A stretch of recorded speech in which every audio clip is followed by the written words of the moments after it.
बेटा का नाम है तुम्हारा? मुस्कान। कहाँ से आई हो? जलकारी नगर से। अच्छा, तो आधार कार्ड बनवावे आई हो, सही करावे आई हो? सही कराने आए हैं। अच्छा, तो तुम्हें आराव खुर्द से आए हैं। अच्छा, आराव खुर्द में कैसे खबर पहुंची आपके पास कि यहाँ आधार कार्ड बन रहे हैं? पता चला होगा वहाँ पे बनना है, कहा था आए हमारी मतलब खेती किससे रुकी है ये? हमारे भाई को अभी हो गया। अच्छा अच्छा, हो गया, बन गया, चलो बहुत अच्छी बात है बेटा, तुम आगे आओ। क्या नाम है तुम्हारा? विपिन। कौन से स्कूल में पढ़ते हो? RRM inter college Bachgaon. चलो देखो, बचगांव ते बच्चा आए हैं, तो बेटा आधार कार्ड बनवावे आई हो या समरवावे आई हो? ब्रज भाषा के चैनल विद्यार्थी बाण पे आप लोगों को स्वागत सम्मान, राधे राधे। आज हम यहाँ चले आए हैं आशीर्वाद पैलेस फिरोजाबाद में। यहाँ एक ऐसा काम यहाँ पे चल रहा है जाकि हर व्यक्ति को आज के ज़माने में जरूरत होती है, और जो जरूरत को छोटी छोटी जरूरत को पूरा करने के लिए कोई है फिरोजाबाद में, ऐसे ही व्यक्ति से मिलाएंगे। लेकिन पहले दिखा देता है, मैं चाहूँगा हमारे कैमरा मैन से कि ये देखो कितनी सारी भीड़ लगी हुई है, और बजाय मेरे ऊपर फोकस करवे के या भीड़ पे थोड़ा सा फोकस करें। हमने आपसे वादा करो तो कि हम जो जनसेवा को काम चल रहा है, और या व्यक्ति ने ये काम को अपने हाथन में लाया है, ऐसे व्यक्ति से वो हम आपको मिलाएंगे। तो मैं चाहूँगा कि यहाँ मौजूद हैं फिरोजाबाद के लोकप्रिय विधायक श्रीमान मनीष सिसोदिया जी। तो हम लाओ उनसे ही बात कर ले रहे हैं कि आज ये 24वां दिन है। 19 सितंबर से लगातार हम देख रहे हैं, काम की व्यस्तता के कारण ना आ पाए, और लगभग जो मेरी जानकारी में 3500 से ज़्यादा कोविड की जांचें हुई हैं यहाँ पर, और शायद मेरे ख्याल है 3000 के करीब आधार कार्ड बने हैं, कुछ संशोधन हुए हैं। तो सीधे सीधे विधायक जी से ही पूछ ले रहे हैं। विधायक जी, पहले तो नेक कार्य के लिए कि बहुत जरूरी काम है, बाकी लिए आपको हमारे चैनल की तरफ से बहुत बहुत बधाई और बहुत बहुत शुभकामनाएं। दिन पे ये चल रहा है, और ये कितने लोगों, कितनों लक्ष्य है आपको, और कितने दिनों तक चलेगा? देखिए, शुरू में हम लोगों ने सोचा था कि ये 1 महीने का कैंप लगाएंगे, इतनी भीड़ थी इसका अंदाज़ा नहीं था। तो ये जो भीड़ है उसको देखते हुए इसकी अवधि बढ़ाकर 2 महीने कर दी है। शुरू में 5 मशीनें थी, शुरुआत तो उस दिन तो 2 थी, फिर 5 हुई, फिर 6 हुई, 8 हुई, 10 हुई, अभी 15 मशीनें हैं। और यहाँ पर बड़े पैमाने पर आधार कार्ड का काम चल रहा है। एवरेजन 700 से 800 कार्ड रोज बन रहे हैं। इसके साथ साथ इस कैंप में एंटीजन टेस्ट के लिए, रैपिड एंटीजन टेस्ट के लिए कोरोना के, ये एक शिविर यहाँ पर CMO कार्यालय से लगा हुआ है, जो प्रतिदिन 250-300 चेक करता है। तो उसमें भी आप ये समझिए अभी करीब 4000 टेस्ट हो चुके हैं, और 12 या 13 लोग पॉजिटिव आए हैं। बाकी सब यहाँ पर बड़े स्तर पर हमारी भारतीय जनता पार्टी के कार्यकर्ता, भारतीय जनता पार्टी के पार्षद, अन्य दलों के पार्षद, समाज सेवी लोग, भाजपा IT प्रकोष्ठ की बच्चियाँ, सारथी फाउंडेशन के कार्यकर्ता, सब लोग लगे हुए हैं। मैं ये बात कह सकता हूँ कि ये भली UIDAI का कैंप है, लेकिन इसमें जो भारतीय जनता पार्टी के और अन्य पार्षदों ने, समाज सेवियों ने जितना सहयोग दिया है, उसके लिए मेरे पास शब्द नहीं है।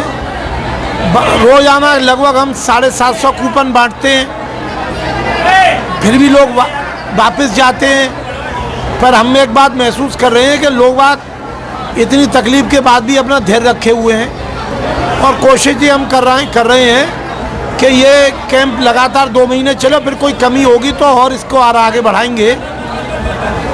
ऐसा चुनौती तो ऐसी है कि जो जो हम काम कर रहे हैं वैसे वैसे भीड़ बढ़ रही है, जिले से भी लोग आ रहे हैं। और इस बात को समझना चाहिए कि कोई भी देश में कोई भी काम करना हो, पासपोर्ट बनवाना हो, बंदूक का लाइसेंस बनवाना हो, ड्राइविंग लाइसेंस बनवाना हो, बैंक का खाता खुलवाना हो, रजिस्ट्री करवानी हो, बिजली का कनेक्शन करवाना हो, छात्रवृत्ति में आवेदन करना हो, स्कूल कॉलेज बोर्ड में एडमिशन करना हो, बैंक का खाता मैंने बोल ही दिया।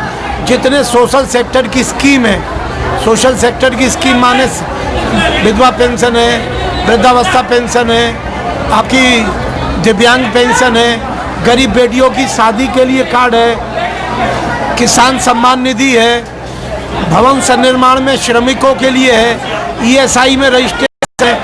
कोई क्षेत्र ऐसा नहीं है जिसमें आधार की ज़रूरत नहीं पड़ रही हो। और उसी का परिणाम देखने में आ रहा है कि लोग इतने इसमें इतनी तकलीफ के बाद भी अपने लगे। मैं इस काम को यहाँ छोड़ने वाला नहीं हूँ।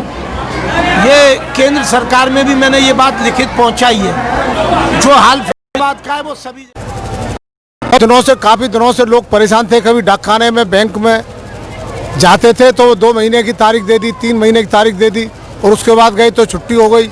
लोग बहुत दुखी थे। तो आए दिन ये समस्याएं विधायक जी के कैंप पे आती थी कि भाई मेरा आधार नहीं बन रहा है, वो डाकखाने में मुझे 2 महीने की तारीख दे दी। हमने भी कहा विधायक जी मेरे बहुत परेशान है लोग, आधार के कैंप लगवाइए। तो विधायक जी बड़ा चिंतित होते थे कि आखिर ये कैसे। तो फिर उन्होंने इस चीज़ में लगना शुरू कर दिया। हमने भैया आपके चैनल को धन्यवाद दूंगा कि इस जनोपयोगी कार्य को आप अपने चैनल के माध्यम से प्रचारित और प्रसारित कर रहे हैं। और मैं तो विधायक जी के इस काम के लिए केवल इतना कह पाऊंगा कि हमारे बड़े बूढ़े कहावत कहते हैं कि फौज को गूंजा ना उतगे। वाह वाह क्या बात है। लेकिन जा कैंप में बस सबरी फौज को हाथ पाए दुब्बाए के, चौका चूल्हा झाड़ के, पहुँच के तब जिमाओ जा रहा है। कहने का मतलब ये है कि प्रत्येक गरीब जो बैंकों के प्राइवेट सीएससी पीएससी के चक्कर नहीं लगा सकता, उन गरीब लोगों की आवाज़ बनने का काम प्रधान जी के, विधायक जी के इस कैंप ने किया है। इसके लिए उन्हें जितना साधुवाद धन्यवाद दिया जाए वो कम है। कितनी बढ़िया बात कही है। देखो एक और बात आई कि फौज को गूंजा कंते आवे, बहुत बढ़िया बात कही आपने। लेकिन यह फौज को गूंजा इतनी बढ़िया चौका लगा के मिल रहे हैं। और बड़े सौभाग्य की बात है कि हमारे बहुत ही पूरे जिला में सबसे प्यारे का नाम है हमारे एक पार्षद जी और है। मैं चाहूँगा कि बेऊ कचू 2 शब्द जा मौके पे कहें। आपू बहुत दिना ते सेवा यहाँ दे रहे हो, आपू कचू कहो कि जी अच्छा जी आधार कार्ड नहीं हो तो सरकारी सेवाएं तो फिर कचू मिलवे दे रहे। ये फुरैबाद में बरसों बाद एक कुंभ का मेला लगा है। प्रमोद राजौरिया जी हैं, इनको नाम मैं बताओ भूलूंगा। प्रमोद राजौरिया जी काफी लोकप्रिय पार्षद हैं। जिस शहर में पहली दफे कुंभ का मेला लगा है बहुत समय बाद, और इसमें लोग वाली संतुष्टि होकर बढ़ चढ़ कर भाग ले रहे हैं और अपना अपना आधार कार्ड का संशोधन करा रहे हैं। और विधायक जी की कृपा से ये काम बड़ा अच्छी तरीके से हो रहा है और आप लोगों की कृपा, मीडिया वालों की कृपा से सब काम आगे बढ़ ही रहा है। विधायक जी का जो मेला लगा हुआ है वो अपार जनसमूह लेके आ रहा है, क्योंकि ये समस्या बहुत ही विकराल है और इसमें हम उनका मदद करने का काम कर रहे हैं। यहाँ दिव्यांगों को पहले प्राथमिकता दी जा रही है, गर्भवती महिलाओं को पहले प्राथमिकता दी जा रही है और जो बुजुर्ग दंपति हैं या महिला पुरुष हैं उनको पहले प्राथमिकता दी जा रही है। बिना आधार के आज की तारीख में सरकारी कोई भी सुविधा, एडमिशन, गर्भवती महिलाओं की जो उनको डिलीवरी वगैरह का कार्य है वो कुछ भी नहीं किया जाता है। तो काफ़ी तकलीफ में जनता थी। सदर विधायक जी ने इस समस्या को समझते हुए एक विशाल कैंप लगाया है। को ये तो बात माननी पड़ेगी कि जो फरीदाबाद विधानसभा में विधायक जी ने जो मेला यहाँ पे लगवा हुआ है, ऐसे मेला को जगह जगह लगाए जावे की बहुत ज़्यादा ज़रूरत है। अपने सहयोगी शिवम उपाध्याय के संग अमित विद्यार्थी बाण अपनी बात ब्रज भाषा में।